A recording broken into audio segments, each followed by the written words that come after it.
Bonjour à tous, j'espère que vous allez bien. Je vous retrouve aujourd'hui pour vous parler de mes dernières acquisitions livresques et de mes dernières lectures bien sûr.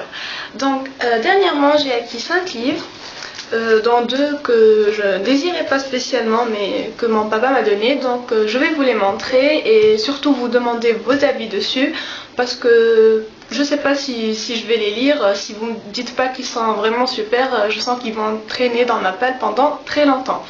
Donc le premier c'est Jumaque de Stephen King. Donc vous le voyez, c'est un énorme pavé, voilà, que j'ai pas spécialement envie de lire à moins qu'il soit vraiment super. Voilà, donc aux éditions Le Livre de Poche. Le deuxième c'est Ale de Paulo Coelho, donc aux éditions Flammarion. Voilà, donc j'ai jamais entendu parler de ce livre, donc si vous l'avez lu, s'il vous plaît, dites-moi votre avis dessus. Voilà, donc après, le troisième livre, j'ai voulu l'avoir parce que justement j'avais acheté le DVD du film, donc c'est The Reader. Et puis une fois acheté, je me suis dit non, je veux vraiment lire le livre avant de visionner le film. Et donc je me le suis procuré très vite. Et voilà, c'est Le Liseur de Bernard Fink aux éditions Folio. Voilà, je vais vous parler de ce livre plus tard parce que ça y est, je l'ai lu et j'ai vu le film. Voilà. Après, mon quatrième livre, donc c'est un livre que j'ai découvert totalement par hasard. Je cherchais des bandes annonces de films sur YouTube et je suis tombée sur un film qui s'appelle Never Let Me Go. Donc j'ai aimé la bande annonce et à la fin, quand j'ai vu d'après le best-seller Auprès de moi toujours, j'ai vraiment voulu l'acheter. Voilà, je l'ai acheté hier. D'ailleurs vous le voyez, c'est avec la couverture du film, avec Keira Knightley notamment. Voilà, c'est de Kazuo Ishiguro, c'est un auteur japonais. Et voilà, c'est chez Folio. Et après, le cinquième livre, c'est un livre que je voulais tellement vous en dites du bien, je le voulais, mais alors, comme pas possible, et enfin je l'ai, c'est Quitter le monde de Douglas Kennedy. Voilà, avec les nouvelles couvertures, en violet, comme vous pouvez le voir. Quand j'ai vu en librairie avec toutes les autres œuvres de Douglas Kennedy mis à côté, ça faisait une palette de couleurs vraiment magnifique. Donc si je vais acheter d'autres œuvres de cet auteur, je les achèterai dans cette collection pour faire vraiment joli dans la bibliothèque. Voilà, donc j'ai très hâte de le lire celui-là. Bon, après on commence tout de suite le point lecture. Donc la dernière fois je vous laissais avec Où es-tu de Marc Lévy, donc aux éditions Pocket. Et j'ai vraiment beaucoup aimé ce livre. Donc c'est l'histoire de Suzanne et Philippe qui se connaissent depuis qu'ils sont tout petits. Donc voilà, depuis qu'ils sont enfants, ils ont grandi ensemble, ils se sont aimés.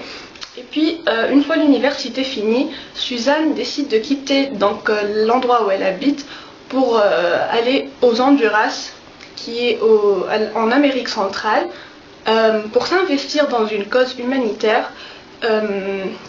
Parce qu'en fait ce pays il est vraiment touché très souvent par des ouragans qui font beaucoup de victimes et qui font la pauvreté de ce pays. Donc elle décide de s'engager pour aider ces gens-là, et elle laisse Philippe tout seul donc à Manhattan. Donc déjà de ces deux personnages, c'est Philippe qui m'a le plus touchée, parce que je sens qu'il est plus affecté par la séparation que Suzanne.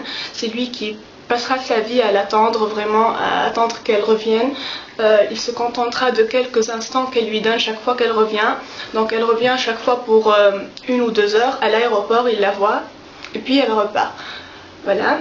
Et puis un jour on tourne une page comme ça et il y a un retournement de situation énorme auquel on ne s'attend pas du tout. Quand j'ai lu le résumé, je ne m'attendais pas du tout à ça, mais c'est pas plus mal parce que vraiment la tournure que prennent les choses est surprenante. Et voilà, la fin aussi est surprenante, donc vraiment j'ai beaucoup aimé ce Marc Lévy et je compte en lire d'autres. Voilà, donc Où es-tu? Après, comme je vous l'ai dit, j'ai lu Le Liseur de Bernard Fink aux éditions Folio. Donc là, c'est un auteur allemand que je n'ai jamais lu, donc je l'ai découvert avec ce livre. J'ai beaucoup aimé son style d'écriture, et d'ailleurs ce livre je l'ai lu en un jour, ce qui m'arrive très rarement, faut le savoir. La dernière fois c'était avec À tout jamais de Nicolas Sparks, je l'avais lu en un jour. Et puis voilà, donc avec le liseur, ça a pris vraiment un seul jour tellement j'ai été prise par l'histoire. Donc c'est l'histoire de Michael qui, à l'âge de 15 ans, un jour en rentrant du lycée, rencontre Anna, une femme de 36 ans. Et puis ils vont devenir amants. Et pendant toute la durée de leur relation, qui va durer 6 mois je crois, il va lui faire la lecture parce qu'elle adore l'écouter, lui lire des livres. Il va lui lire des poésies, des énormes pavés comme des œuvres de Tolstoï, Guerre et paix notamment. Voilà. Donc voilà, on va vivre la première partie du livre va parler de leur relation qui va durer ces 6 mois. Et puis un jour, donc comme ça, du jour au lendemain, Anna disparaît et laisse Michael, voilà, dans le doute, dans la culpabilité, se demande pourquoi elle est partie, est-ce que c'est à cause de lui et tout ça. Et puis il la retrouve totalement par hasard, 8 ans après, dans le cadre d'un stage qu'il fait donc, au cours de ses études. Parce qu'il fait des études de droit et lors d'un séminaire, il assiste à un procès. Et voilà, Anna est parmi les coupables, donc dans ce procès. Voilà, parmi les accusés, donc. Et en fait, là, il y a le secret de toute l'histoire. Toute l'histoire, en fait, elle est basée sur un secret qu'Anna garde. Et voilà, moi je l'ai découvert dès le tout début du livre. Je sais pas pourquoi, je sais pas comment, mais je l'ai découvert. Mais après, je sais pas si je suis censée le découvrir dès le début ou alors, comme Michael, on va le découvrir lors du procès. Donc je crois que le lecteur est supposé le trouver, le deviner, donc en même temps que Michael lors du procès pour avoir enfin la grande surprise. Mais moi je l'avais découvert dès le début et j'ai été très contente quand ça s'est confirmé. En fait, je me suis dit c'était bien ça. Voilà, c'est énorme, c'est vraiment un livre original, époustouflant, surprenant. J'ai adoré ce livre. Voilà, donc je vous le conseille très vivement. Donc Le liseur de Bernard Schlink. Donc comme je vous l'ai dit, après j'ai regardé le film avec Kate Winslet dans le rôle d'Anna. Et pour une fois, je trouve que ce film est très fidèle au livre. Vraiment, il est très fidèle. Voilà, il n'y a que deux ou trois petites choses qu'ils ont changé, mais sinon, ça m'a étonnée tellement je l'ai regardé déjà le lendemain d'avoir donc lu le livre et vraiment, je l'ai trouvé parfait. Voilà. Donc après, j'ai 2 lectures en cours. Donc la première, c'est Le journal de Carrie de Candace Bushnell aux éditions Albin Michel Louise. Voilà, je l'avais commencé. Donc là, je suis sur 440 pages, je suis à la 180e page. C'est pas mal, mais c'est trop jeunesse pour moi. Voilà. C'est tout ce que je peux vous dire pour l'instant. C'est trop jeunesse pour moi. C'est pour une fille, je trouve, qui a entre 13 et 16 ans. Mais sinon, c'est... Voilà. C'est l'histoire de Carrie qui est une lycéenne. Et donc, comme toute lycéenne, dans ses livres, elle a un groupe d'amis, un groupe d'ennemis. Voilà, une petite amourette par-ci, un coup de foudre par-là. Des problèmes avec ses copains. Enfin, ces trucs-là, quoi. La vie quotidienne d'une lycéenne de 17 ans. Mais je vais vous en dire plus quand je l'aurai fini. Mais jusque-là, c'est tout ce que j'en pense. C'est trop jeunesse pour moi. Voilà. Ma deuxième lecture en cours, c'est Thérèse Raquin de Zola aux éditions Folio Classique. Et là, par contre, j'adore. J'adhère et j'adore. Je suis à la page 71. Et jusque-là, pour ces 6 chapitres, je suis totalement fan. Vraiment, j'adore Émile Zola. Le style est totalement fluide, simple. L'histoire, elle est très intéressante. Et j'adore. Vraiment, je compte acheter plein d'autres livres d'Émile Zola parce que franchement, il n'y a rien à dire. C'est un auteur vraiment... c'est pas pour rien qu'il fait partie des plus grands auteurs français, donc de classiques. Je vais pas vous raconter l'histoire dès maintenant, je préfère le finir pour vous en dire plus. Mais ce que je peux vous dire, c'est que c'est vraiment un livre super. Franchement, Émile Zola, il n'y a rien à dire.